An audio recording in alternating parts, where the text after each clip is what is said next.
नमस्कार, मैं हूं दिबांजलि मोइत्रा। कुछ लोगों ने कहा कि मोरारी जी बापू ने भगवान कृष्ण का अपमान कर दिया।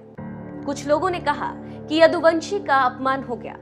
कुछ ने कहा कि मोरारी जी बापू ने हिंदू धर्म को ठेस पहुंचाई। जितनी मुंह उतनी बातें। लेकिन सवाल था कि मोरारी जी बापू ने ऐसा बोला क्या था कि ट्रोलर्स उन्हें ट्रोल करने लगे, उन्हें केस करने की धमकी दी जाने लगी।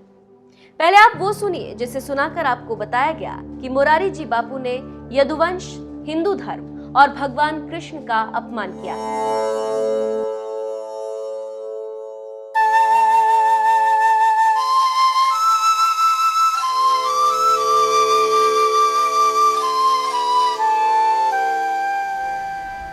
हुआ द्वारिका में धर्म स्थापन। उसकी जनता, उसके बेटे, बेटे के बेटे धूम शराब पीते थे। द्वारिका के राजमार्ग पर शराब पीते थे। कुछ बातों तो मैं आपको न बताऊं वो ही अच्छा है, लेकिन जो है छेड़छाड़ होती थी। न दिन कोई देखता था न रात, और उनके परिवार के लोग थे।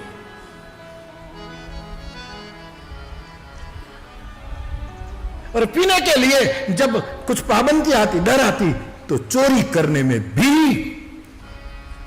चुक नहीं करते थे। जो जो अधर्म के लक्षण थे सब दिखाई देने लगे।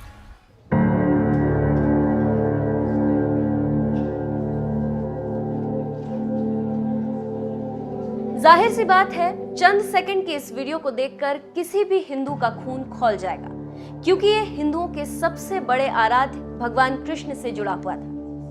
मोरारी जी बापू की बातें सीधे सीधे आराध्य भगवान कृष्ण पर उंगली उठा रही है। इसे कौन बर्दाश्त करता? केस करने की धमकी देने लगे। लेकिन चंद सेकंड का ये वीडियो पूरा सच नहीं था।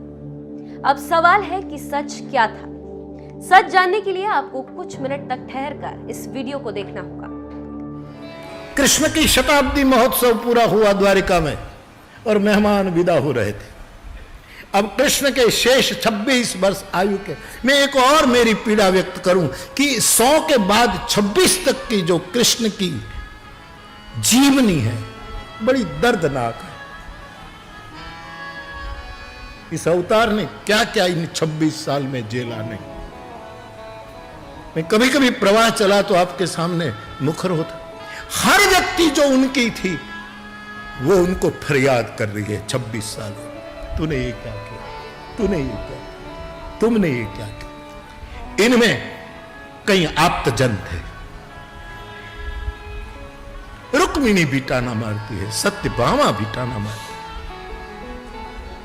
है, राधा कम नहीं बोली, कृष्णा, द्रौपदी, सब कुछ न कुछ बोले। मुझे हरीश भाई ये लगता है कि यह आदमी ने जो बाबा जी जो प्रतिज्ञा की थी, स्वामी जी महाराज हमारे प्रभु द्वारिका से आते हैं, तो जो कृष्ण ने गीता में कहा धर्म संस्थापनार्थाय, मैं धर्म के स्थापन के लिए आता हूं, यह आदमी पूरे संसार में धर्म स्थापना के लिए टूट गया, द्वारिका में धर्म स्थापन न कर सका। Fail, totally fail. हुआ द्वारिका में धर्म स्थापन। उसकी जनता, उसके बेटे, बेटे के बेटे धूम शराब पीते थे। द्वारिका के राजमार्ग पर शराब पीते थे। कुछ बातों तो मैं आपको न बताऊं वो ही अच्छा है, लेकिन जो है छेड़छाड़ होती थी। न दिन कोई देखता था न रात, और उनके परिवार के लोग थे।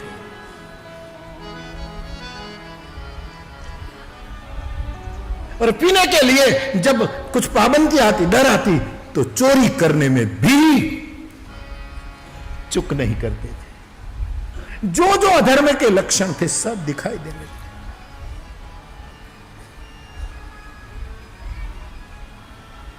ये तो तब जाना गया, शताब्दी के दूसरे दिन रात को नारद ने विदाई नहीं ली है, उद्धव ने विदाई नहीं ली है। दोनों कृष्ण की आज्ञा लेकर द्वारिका की रात्रिचर्या देखने के लिए निकलते हैं कि द्वारिका में क्या हो रहा। कृष्ण के चेहरे से दोनों रो पड़ते थे कि आदमी बहुत दुखी। आपने 2 वीडियो देखे। दूसरे वीडियो में कोई काट छाट नहीं थी, कोई ट्विस्ट नहीं था। आंसुओं से डबडबाई मुरारी जी बापू की आंखें पूरी कहानी कह रही थी, और वो कहानी थी भगवान श्री कृष्ण के जीवन के आखिरी 26 सालों की। कहानी भगवान के जीवन के आखिरी सालों की पीड़ा और तकलीफ की थी।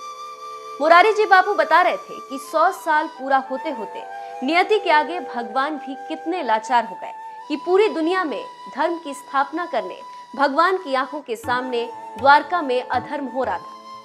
ये कहानी भगवान के विवशता की है, सुनिए। गुजराती में कवि काग ने लिखा, तमे सुखड़ा लिधा के संतापो जन्मीने जदू कुलमा। हे गोविंद, तूने अवतार लेकर सुख पाया कि दुख पाया, और तेरे परिवार में तेरी कोई कही बात जिसका शब्द सुनकर ब्रह्मांड हिल जाता था। दुर्योधन की सभा में संधि का प्रस्ताव लेकर जब महाभारत की मूल कथा योगेश्वर जाते हैं, 80-80 हजार साल की तपस्या छोड़कर विंध्यवासी, हिमालय वासी, उदयस्तवासी, मेरू के वासी महात्मा समाधि छोड़कर भागे जा रहे थे हस्तिनापुर। किसी ने पूछा, योगियों कहां जा रहे हो? बोले, आज भगवान कृष्ण बोलने वाले हैं, ये वचन यदि सुनने में रह गए तो हमारा तप बेकार जाएगा। ये बानी सुनने, उसका एक बोल कोई नहीं मानते, कोई स्वीकार नहीं करता। और मुझे कहने दो, उसका बड़ा भाई दाऊ 24 घंटों पीता था।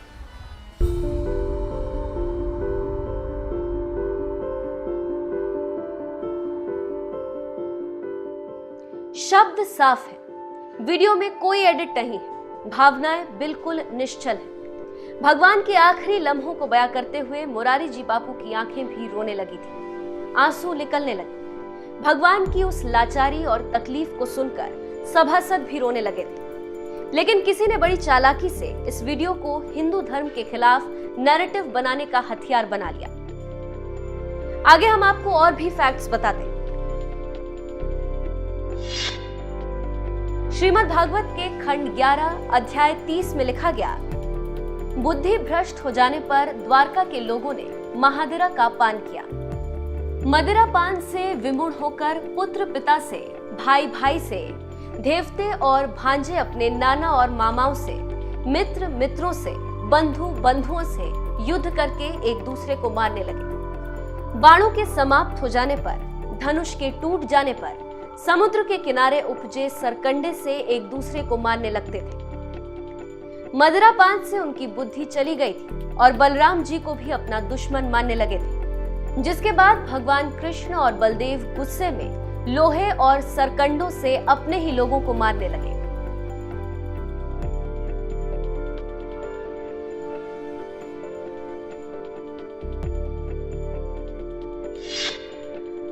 श्रीमद् भागवत के खंड 10 अध्याय 65 में लिखा है, भगवान बलराम ने यमुना को कैसे डराया, गोपियों के साथ वो कैसे रहते थे। सूरदास जी ने भी भगवान बलराम जी के बारे में लिखा है, मदिरा और अप्सराएं उनकी कमजोरी बन गई थी। विष्णु पुराण के 26वें अध्याय के पंचम अंश और 36वें अध्याय के द्विविध वध में भी भगवान बलराम के बारे में लिखा गया है। जब आप इन फैक्ट्स को पढ़ेंगे तो आपको बहुत कुछ पता चलेगा। याद रखिए, आधी अधूरी बातें सिर्फ गुस्सा और तनाव की वजह बनती है। हमने डिस्क्रिप्शन में आपको लिंक भी दे दिया है ताकि मुरारी जी बापू की पूरी बातें आप सुन सकें और समझ सकें।